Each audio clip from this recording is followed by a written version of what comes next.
Muy buenas tardes, amigas y amigos de Brújula Internacional. Siempre está ahora el recorrido por los escenarios internacionales con el choque de las imágenes y la fuerza de las palabras.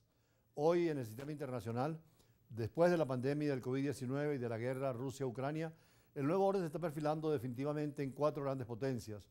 Por una parte, la Unión Europea, que toma conciencia del rol que puede jugar en el nuevo sistema internacional. En segundo lugar, China y Rusia, que siguen siendo dos factores muy importantes, sobre todo con las alianzas que están logrando. Y Estados Unidos, los cuatro polos sobre los cuales descansa hoy la geopolítica del mundo. Por eso es importante comenzar la tarde con la noticia de que el presidente chino Xi Jinping afirmó que China apoyaría los intereses fundamentales de Rusia durante una reunión en Pekín con el primer ministro ruso, Mikhail Mushkin. Esto es importante porque esa alianza de Rusia con China le permite a Rusia por lo menos salir tarde o temprano de la guerra de Ucrania, pero también frente a Estados Unidos, la competencia de China en lo tecnológico y en lo económico, que no tiene Rusia la capacidad, como en la época de la Guerra Fría, cuando tenía el bloque soviético. Hoy Rusia con China pueden jugar un papel muy importante en esa nueva bipolaridad del mundo, donde si se cumple lo de el famosa metáfora de Tucídides, seguramente habría una guerra ya no entre Estados Unidos y Rusia, sino con China. Pero de todas maneras, China, con un sentido pragmático, quiere paz y negociación en el sistema internacional. China apoyará los intereses fundamentales de Rusia.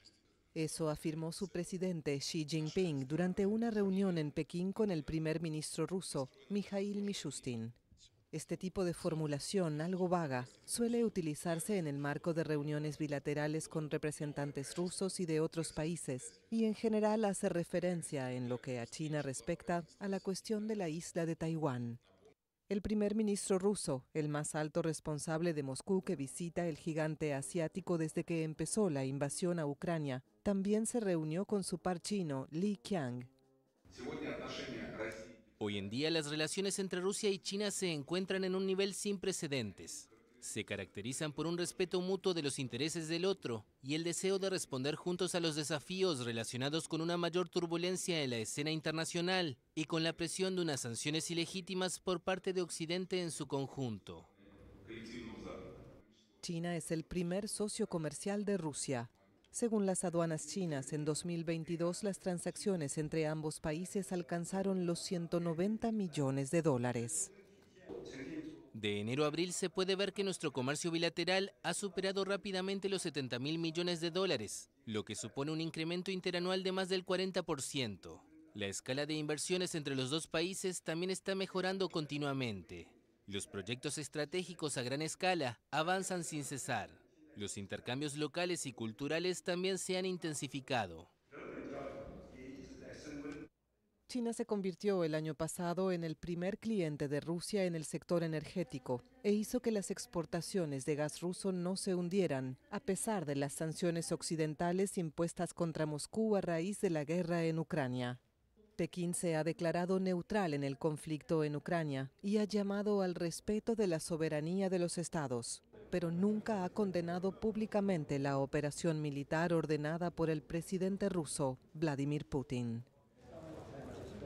Uno de los temas en la ciencia política hoy en día en Occidente es el equilibrio de poderes, porque definitivamente el Congreso tiene poderes extraordinarios de vigilar al Ejecutivo, como también el judicial es independiente, pero muchas veces hay abusos de poder en el Ejecutivo que el Congreso quiere reprimir, o también extensiones del poder del Legislativo en donde el Ejecutivo se puede encontrar, como en el caso de Ecuador, declarando disolución del Congreso para nuevas elecciones ante la posibilidad de un juicio político para el presidente de Ecuador.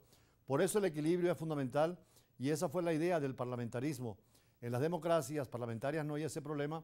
El presidente, más que un primer ministro, es, como el caso de España, donde tiene que tener la fuerza parlamentaria en el equilibrio político necesario.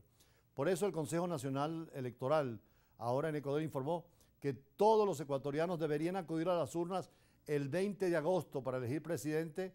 Además, se van a elegir 130 diputados en comicios anticipados después de la disolución del presidente, que tiene atribuciones para disolver el Congreso. Vamos a ver cómo va el manejo de la democracia y sobre todo entre una América Latina que quiere definitivamente mayor estabilidad política, económica y social.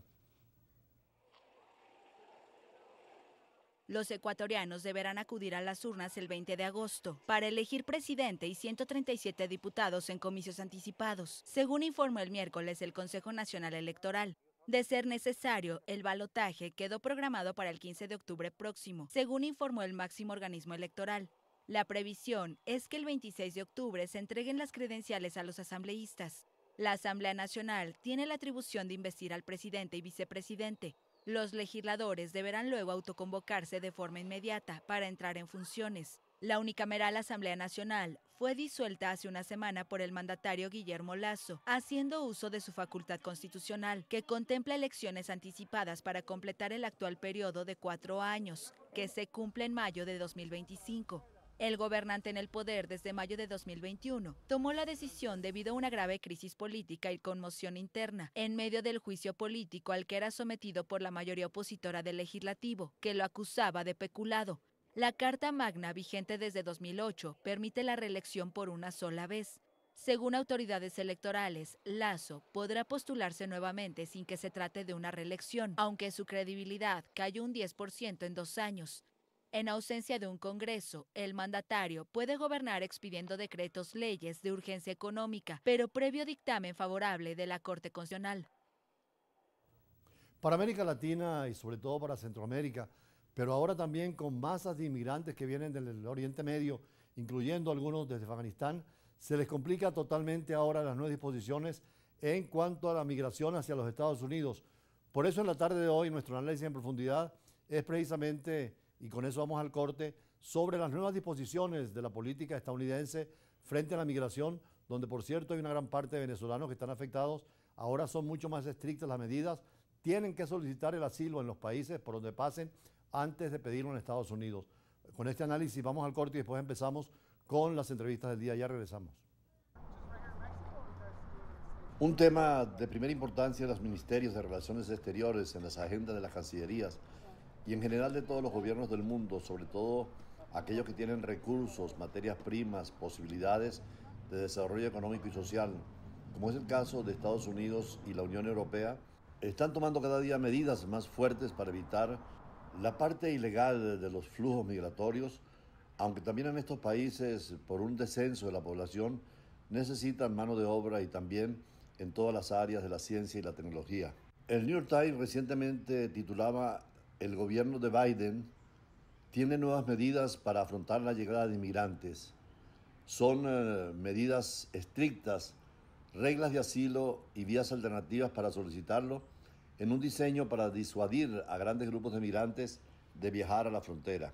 Hace poco analizamos el título 42, que fue eliminado como herramienta para que el gobierno federal lo hubiera utilizado durante más de 3 años, a fin de reducir la cantidad de migrantes que cruzan hacia Estados Unidos.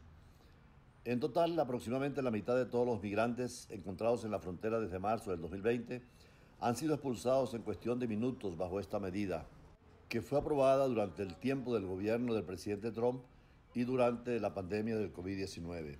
Esto ocurrió hace unas semanas cuando el gobierno de Estados Unidos determinó la fin de la emergencia sanitaria nacional del COVID-19, pero en los últimos meses del gobierno de Biden ha construido un arsenal, un grupo de estrategias que evitan una situación caótica en la frontera, pero dentro de un criterio de algunos derechos y otras sanciones. El incentivo es crear vías legales para llegar a Estados Unidos, dejando de lado a aquellas ilegales que presentan en la frontera y que en cambio los alientan a presentar su solicitud desde sus países de origen.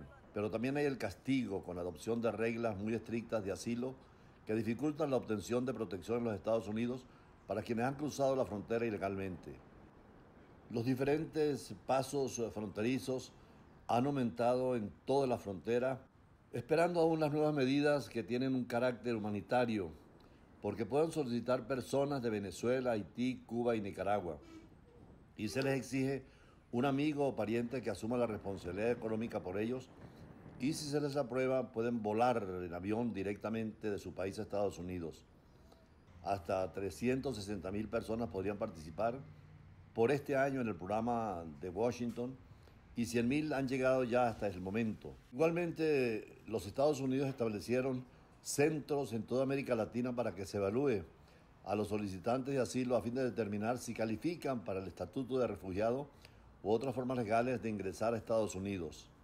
Se han establecido unos 100 centros regionales, comenzando en Colombia y Guatemala. Igualmente, el gobierno de Estados Unidos ha presentado una aplicación móvil, CBP One, que permite a los inmigrantes cerca de la frontera mexicana o en Ciudad de México programar una entrevista en un puerto de entrada oficial.